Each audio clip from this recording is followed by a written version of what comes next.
ஆங்கிலேயர்களே, இன்றைய சண்டே விடுமுறை, ஞாயிறு விடுமுறை தினம். இன்றைய நண்பகல் செய்தியாக ஏகப்பட்ட செய்திகள் வெளிவந்த வண்ணம் இருக்கின்றது.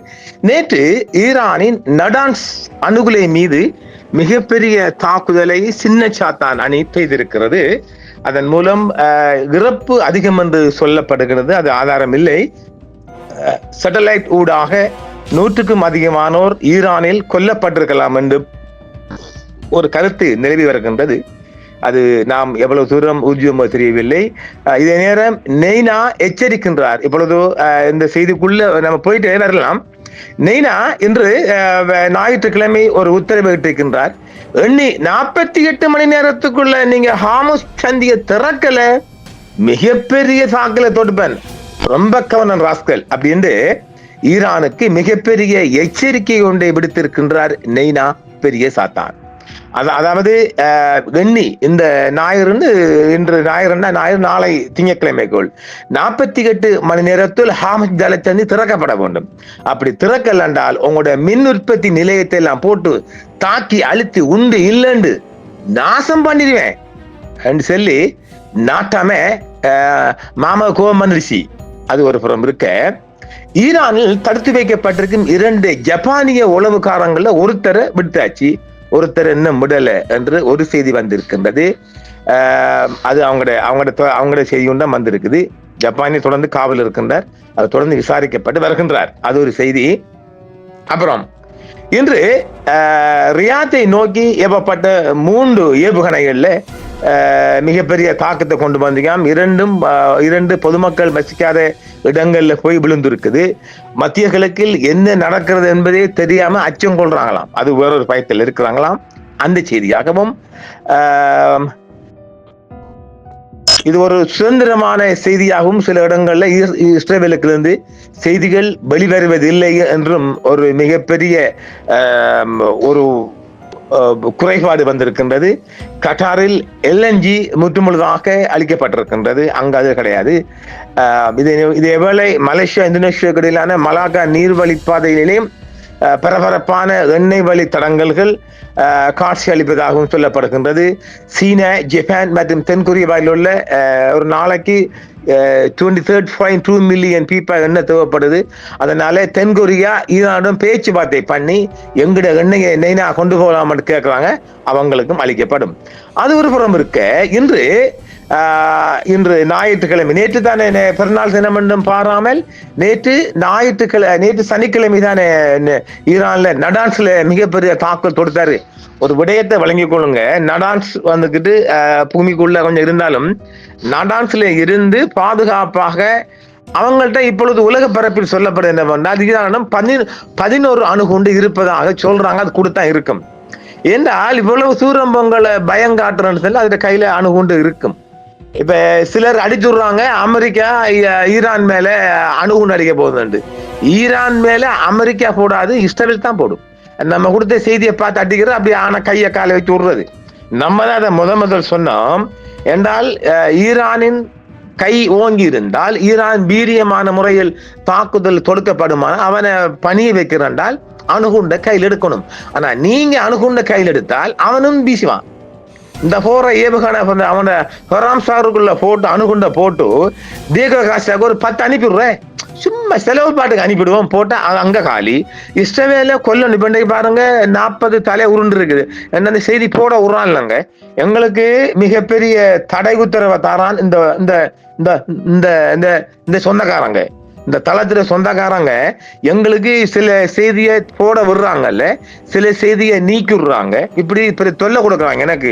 அடே, நான் ஒரு மூலமுடுக்குல இருந்து கொடுக்குற செய்தி அவருக்கே பொறுக்க முடியல, ரொம்ப பெரிய தடை பண்றாங்க. ஒரே நிறுவனத்துக்கு எச்சரிக்கை வந்த வண்ணம் இருக்குதாம். அதை போட இது, அதாவது இஸ்ரேல் இந்த ஈரான் மீது கொடுக்குற குடைச்சல் மாதிரி எனக்கு கொடுக்குறாங்க, அதை போட இதை போடாதே.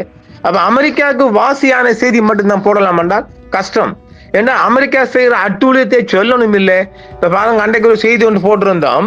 அவங்களோட அமெரிக்காக்காரங்க இருக்கிறாங்கல்ல, அவங்க தெரு அலைகிறாங்க வளைகுடாவில். அந்த செய்தியை புள்ள நீக்கி போட்டு நிறுவனத்துக்கு எச்சரிக்கை கொடுத்துருக்காங்களாம். அதனால அதான் நாங்க ஒரு வித்தியாசமா போடுறோம், பார்த்துக்கொள்ளுங்க, தலை உருளுண்டு பிடிச்சா பிடிக்கிறதா. 100 பேர் அப்ப அவங்கள இப்ப இஸ்ரேல அராட் நகரை இன்று காலை தாக்குதல் ஈரான் தொடுத்திருக்கின்ற திகிலூட்டும் சம்பவமாகத்தான் வந்திருக்குது. உலகம் அச்சம் கொண்ட அளவுக்கு, அதாவது அவங்களோட அராட் நகரில் பொருள் தாக்குதல் அந்த டிமோனா அணு உலை மீது மிகப்பெரிய தாக்குதல் தொடக்கப்பட்டிருக்கின்றது. அது நேற்று நடான்ஸுக்குரிய பழிவாங்கல், ரிவெஞ்ச். யாருக்கு சீனாபானா கரெக்டா இருக்கா? அப்ப அந்த செய்திக்குள்ள போகலாம் வாங்க. நேரே இஸ்ரேலின் அராட் நகருக்குள் உங்களை அழைத்து செல்கின்றேன். தெற்கு இஸ்ரேலிய நகரமான அராட் நகர் மீது ஈரானிய பாலிஸ்டிக் ஏவுகணை தாக்கியதில் குறைந்தது 100 பேர் காயமடைந்துள்ளதாக இஸ்ரேல் அறிவித்திருக்கிறது. இந்த தாக்குதலை தொடர்ந்து அதிகாரிகள் இது ஒரு பெரும் உயிரிழப்பு நிகழ்வு என தெரிவித்துள்ளதாக இஸ்ரேலிய உள்ளூர் பத்திரிகை இன்று ஞாயிற்றுக்கிழமை செய்தி வெளியிட்டிருக்கின்றது. காயமடைந்த பலருக்கு சம்பவ இடத்திலேயே சிகிச்சை அளிக்கப்பட்டு பின்னர் மருத்துவமனைக்கு கொண்டு செல்லப்பட்டதாக அவசர சேவைகள் தெரிவித்திருக்கிறது இஸ்ரேல் செய்தியாக. டைம்ஸ் ஆஃப் இஸ்ரேல் பாலிஸ்டிக் ஏவுகணை தாக்கியதை தொடர்ந்து 5 வயது சிறுமி ஒருவர் கூட கவலைக்கிடமா உள்ளாராம். நீங்க ஆயிரக்கணக்கான லட்சக்கணக்கான சிறுமிகளையும் சிறுவர்களையும் காசாவில் கொண்ட போது உங்களுக்கு வலிக்கல, ஒரு சிறுமிக்காக வலிக்குது. பாவம் சிறுமி. 100கணக்கான கிலோகிராம் வெடிப்பொருட்களை கொண்ட ஒரு வழக்கமான போர்க்குண்டை சுமந்து சென்றதாக மதிக்கப்பட்ட அந்த ஏவுகணையின் வெடிப்பால் பல கட்டிடங்கள் சேதமடைந்திருக்கின்றது. ஜெருசலமின் அருகே ஏவுகணை தாக்குதல்கள் மிகப்பெரிய தாக்கத்தை செலுத்தி இருக்கின்றது. இன்றைய ஞாயிற்றுக்கிழமை சின்ன சாத்தானுக்கு மிகப்பெரிய சேதத்தை கொண்டு வந்திருக்கின்றது. சமீபத்தில் ஜெருசலம் புனித தலங்களுக்கு அருகில் உள்ள பகுதிகளில் ஏவுகணை தாக்குதல்கள் நடத்தப்பட்டதால் பீதி ஏற்பட்டிருக்கிறது. ஆனால் காயங்கள் எதுவும் பதிவாகவில்லை என்றும் ஈதுல் ஃபித்ர் அன்று நேற்று பண்டிகையின் போது ஒரு ஏவுகணை மசூதியிலிருந்து சில கிலோமீட்டர் தொலைவில் விழுந்திருக்கிறது. இது ஈரானின் நடவடிக்கைகளுக்கு எதிரான விமர்சனங்களை தீவிரப்படுத்தி இருக்கிறது. தொடர்ந்து நடைபெற்று வரும் மோதல் அப்பகுதியில் பதற்றத்தை அதிகரித்துள்ளதுடன் இரு தரப்பினரும் பதிலடி தாக்குதல்களை தொடுத்துள்ளனர். இந்த தாக்குதல்களில் தாக்கங்கள் குறித்த காணொலிகள் தற்பொழுது உலக பரப்பில் பரவி வருகின்றது. அதிக மக்கள் அடர்த்தி கொன்ற இந்த பகுதிகளில் பொதுமக்களுக்கு ஏற்படும் ஆபத்துக்களை இந்த ஏவுகணை தாக்குதல்கள் குறித்து காட்டுகிறது. தெற்கு இஸ்ரேலில் உள்ள டிமோனா மீது மற்றொரு ஏவுகணை தாக்குதல் நடத்தப்பட்டு அதில் 23 பேர் காயமடைந்ததாக சொல்லப்பட்டாலும் 40 தலைகள் உருண்டிருப்பதாக சற்று முன்னர் ஒரு செய்தி வெளியாயிருக்கின்றது. டிமோனாவில் ஒரு முக்கிய அணுசக்தி நிலையம் அமைந்திருக்கின்றது.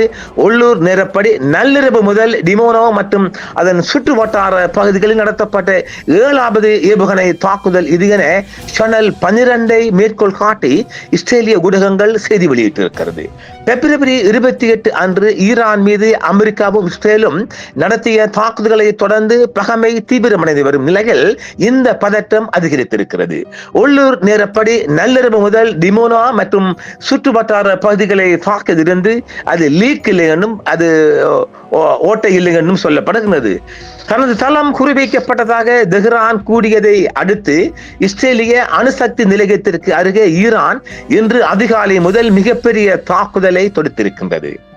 தெற்கு இஸ்ரேலில் உள்ள டிமோனா நகரை ஒரு அணுசக்தி நிலையத்துக்கு அருகில் தான் ஈரானின் ஏவுகணை தாக்குதல்கள் பலம் பார்த்திருக்கிறது. டிமோனாவில் இருந்து சுமார் 8 மைல் 13 கிலோமீட்டர் தொலைவில் அமைந்துள்ள அணு ஆராய்ச்சி நிலையத்திற்கு எந்த சேதமும் ஏற்பட்டதாக தங்களுக்கு தெரிவிக்கப்படவில்லை என்று சர்வதேச அணுசக்தி நிலையம் சற்று முன்னர் தெரிவித்திருக்கிறது. நேற்று ஈரானில் நடான்ஸ் அணுசக்தி நிலையத்தின் மீது நடத்தப்பட்டதாக கூறப்பட்ட தாக்குதலுக்கு பதிலடியாகவே இந்த தாக்குதல் நடத்தப்பட்டதாக ஈரானிய அரசு தொலைக்காட்சி செய்தி வெளியிட்டிருக்கின்றது சற்று முன்னர். டிமோனாவில் நடந்த தாக்குதலை தொடர்ந்து 40 பேருக்கு சிகிச்சை அளிக்கப்பட்டு வருவதாக இஸ்ரேலின் ஆம்புலன்ஸ் சேவை தெரிவித்துள்ளது. அவர்களில் 37 பேர் லேசான காயங்களுடன் 10 வயது சிறுவன் ஒருவன் தீவிர சிகிச்சையில் உள்ளதாகவும் இஸ்ரேல் தெரிவித்திருக்கிறது. அருகிலுள்ள அரத் நகரில் நடந்த மற்றொரு தாக்குதலை தொடர்ந்து 68 பேருக்கு சிகிச்சை அளிக்கப்பட்டு வருவதாகவும் அவர்களில் 48 பேர் லேசான காயங்களுடன் 10 பேர் தீவிர சிகிச்சையில் உள்ளதாகவும் தெரிவிக்கப்படுகிறது. அங்கும் ஒரு 15-20 தலை உருளுமாக பார்க்கலாம். இது மிகவும் மோசமான சூழல் என்று அரத் நகரை விவரித்து வெளியிடப்பட்ட அறிக்கையில் அவசர மருத்துவ வல்லுநர் தெரிவித்திருக்கிறார். வான் பாதுகாப்பு அமைப்புகளை மீறி ஏவுகணைகள் எவ்வாறு சென்றடைந்தன என்பது குறித்து இஸ்ரேலிய அதிகாரிகள் தற்பொழுது விசாரித்து வருகின்றனர். இடையே பன்னாட பிரதேசங்களா ஏற்கனவே நான் சொல்லியிருக்கிறேன், உங்களோட ஏர் டிஃபென்ஸுக்கு தெரியாம ஒழித்து திருட்டு பயில் மாதிரி கள்ள பயில் மாதிரி கள்ளன் மாதிரி பூந்து தாக்குவானு அதுதான் செய்யுது. அதாவது இவங்கட ஏர் டிஃபென்ஸுக்கு அரகுற பாரம் இவங்கட அயன்டோமுக்கு எதுக்குமே காட்டி கொடுக்காம அவன் போய் அவனோட தாக்குதலை செஞ்சு போட்டு வருவான். இது தற்கொலை இல்லாத தாக்குதல். டிமோனா மற்றும் அரத் ஆகிய இரு இடங்களிலும் அச்சுறுத்தல்களை தாக்கல் வருகிறது. இடைமறிப்பு ஏவுகணைகள் ஏவப்பட்டன என்றும் இதன் விளைவாக நூற்றுக்கணக்கான கிலோகிராம் இடை கொண்ட போர்க்குண்டுகளை கொண்ட 2 பாலிஸ்டிக் ஏவுகணைகளை நேரடியாக தாக்கியிருக்கின்றன என்று இஸ்ரேலிய தீ அணைப்பு வீரர்கள் தெரிவித்திருக்கிறார்கள்.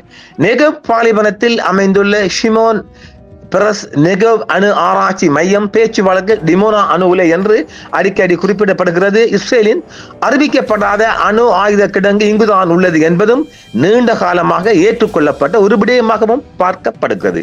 அதிகாரபூர்வமாக இந்த தளம் முழுக்க ஆராய்ச்சியில் மட்டுமே கவனம் செலுத்த கூறப்பட்டாலும் ஒவ்வொரு அடுத்தடுத்த அரசாங்கமும் இது குறித்து தெளிவற்ற நிலைப்பாட்டை கடைபிடித்த போதிலும் சுமார் 60 ஆண்டுகளாக இஸ்ரேல் அங்கு ஒரு அணுகுண்டை உருவாக்கி இருப்பது என்பது இரகசியமாக இருந்து வரும் ஒரு செய்தியாக பார்க்கப்படுகிறது. இதன் விளைவாக மத்திய கிழக்கில் இஸ்ரேல் மட்டுமே ஒரே அணுசக்தி நாடாக விளங்குகிறது. எனவே தங்கள் மீது தாக்குதல் நடத்தப்படுவதாக வரும் எந்த ஒரு அறிகுறியும் இஸ்ரேல் மிகுந்த தீவிரத்துடன் எடுத்துக் கொண்டிருக்கிறது என்பதும் ஒரு செய்தி. அணுகுண்டை உருவாக்கும் ஈரானின் சாத்தியமான எந்த ஒரு திறனையும் முற்றிலுமாக அழிப்பதை இஸ்ரேலும் அமெரிக்காவும் இந்த போரின் முக்கிய நோக்கமாக நிர்ணயித்து வருகிறார்கள். அதாவது இவங்களோட அணு உலைகள் தாக்கப்பட்டால் அதை சுற்றி இருக்கின்ற தேசங்களும் பாதிக்கப்படும். எனில் அதில் இருக்கின்ற கசிவுகள் இஸ்ரேலை சுற்றி இருக்கின்ற நாடுகளையும் தாக்கும் என்பதும் மேலதிக தகவல். அதனால் அதை ஓரளவு பாதுகாத்து தான் தாக்கப்படும்.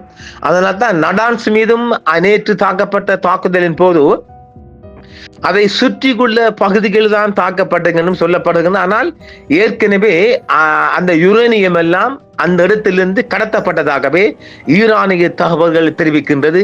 அணு உலை நிலையம் தாக்கப்பட்டாலும் அணுக்குரிய ரிசோர்ஸ் மூலப்பொருட்கள் பாதிப்படைய மாட்டாது என்பது எமது எதிர்பார்ப்பு.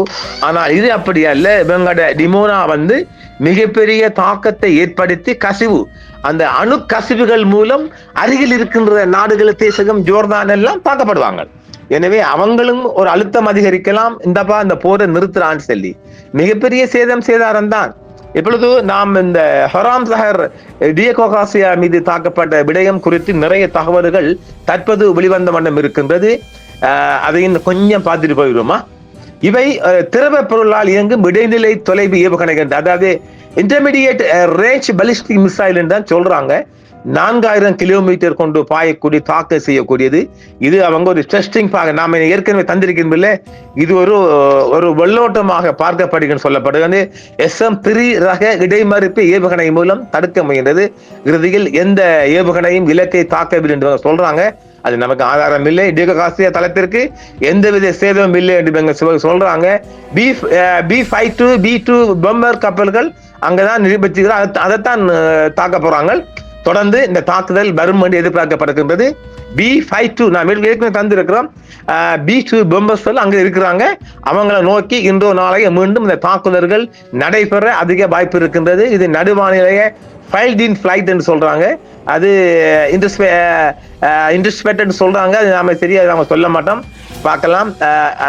அடுத்தது இன்னும் ஒரு முக்கியமான குறிப்பு இஸ்ரேலின் நெகவ் பாலைவன பகுதியில் ஏவுகணைகள் விழுந்ததில் சுமார் 64 பேர் காயமடைந்த பிந்தி தகவல் சொல்றது. ஏகப்பட்ட தகவல், அந்த தகவல் வெளிவந்த வண்ணம் இருக்கின்றது. 16 நிமிடங்கள் நாம் ஏற்கனவே சொல்லுங்க, 16 நிமிடங்களுக்குள் 19,000 கிலோமீட்டர் வேகத்தில் பயணிக்கும் திறன் கொண்டதான் 16. அப்ப ஆக இது 4000 கிலோமீட்டர் தானே. அப்ப இது ஒரு ரீஎன்ட்ரி செய்யப்பட்ட இடமாகத்தான் பார்க்கப்படுகின்றது. இந்த தாக்குதல் நாம் ஏற்கனவே 15 நிமிடம் சொன்னாலும் 13 நிமிடங்களுக்குள் தாக்குதல் செய்திருக்கிறான் இந்த ஹராம் சஹர் போர் கட்டிக்காரன். 18வது நிமிடத்தில் அது டிகோகாசியாவில் வானெல்லைக்கு நுழைந்திருக்கிறான். 18வது நிமிடத்துல. அப்ப அவங்ககிட்ட ஈரான்ல இருந்து 4000 கிலோமீட்டர் கொண்ட தூரத்தை 18வது நிமிடத்துல இலக்கை அடைஞ்சிருக்குது. டெஸ்டிங் ரிப்போர்ட்ல வென்றிருக்குது. அதாவது மிட் ஹாஸ்பர்ஸ் சொல்றாங்க, அளிக்கப்பட்டிருக்கலாம், பார்க்கலாம். மிகப்பெரிய ஒரு வெற்றியும் தாக்குதல் இலக்காகவும் இது பார்க்கப்படுகின்றது. கூடிய சீக்கிரம் டீகோ கார்சியா மீது மீண்டும் அதிகமான தாக்குதல்கள் தொடுக்கப்படுகிற மிகவும் அதிகமான வாய்ப்பு இருக்கிறது. இப்ப நெய்னா 48 மணி நேரத்தில் ஹாமஸ் ஜலசந்தியை திறக்கவில்லை என்றால் தனது தாக்குதல் அதிகரிக்கும் என்று டீகோ கார்சியா மீது B252 விமானங்கள் இறங்க வாய்ப்பு இருக்கின்றது. அப்படியானால் டீகோ கார்சியா மீது மீண்டும் ஹராம் ஷஹர் 4 போய் தாக்கி போட்டு வரையும் வாய்ப்பு இருக்குது, பார்க்கலாம். மற்றும் இன்று மாலையும் நாம் ஏகப்பட்ட செய்திகள் பெண்டிங் இருப்பதால் தொடர்ச்சியாக நாம் செய்திகளை வழங்க வேண்டியிருக்கின்றீர்களே. மீண்டும் மற்றொரு செய்திகள் சந்திப்போம் நேயர்களே. என்றும் உங்களுடன் சன்ரைஸ் இந்தியா டிவி. சப்ஸ்கிரைப் பண்ணுங்கள், பெல் பட்டனையும் கிளிக் செய்யுங்கள். உங்கள் ஆதரவே எங்கள் சேவை. ஆதரவு தாருங்கள், அரவணைப்போம். மறக்காம சர்ப்ரைஸ் பண்ணுங்க. தேங்க்யூ.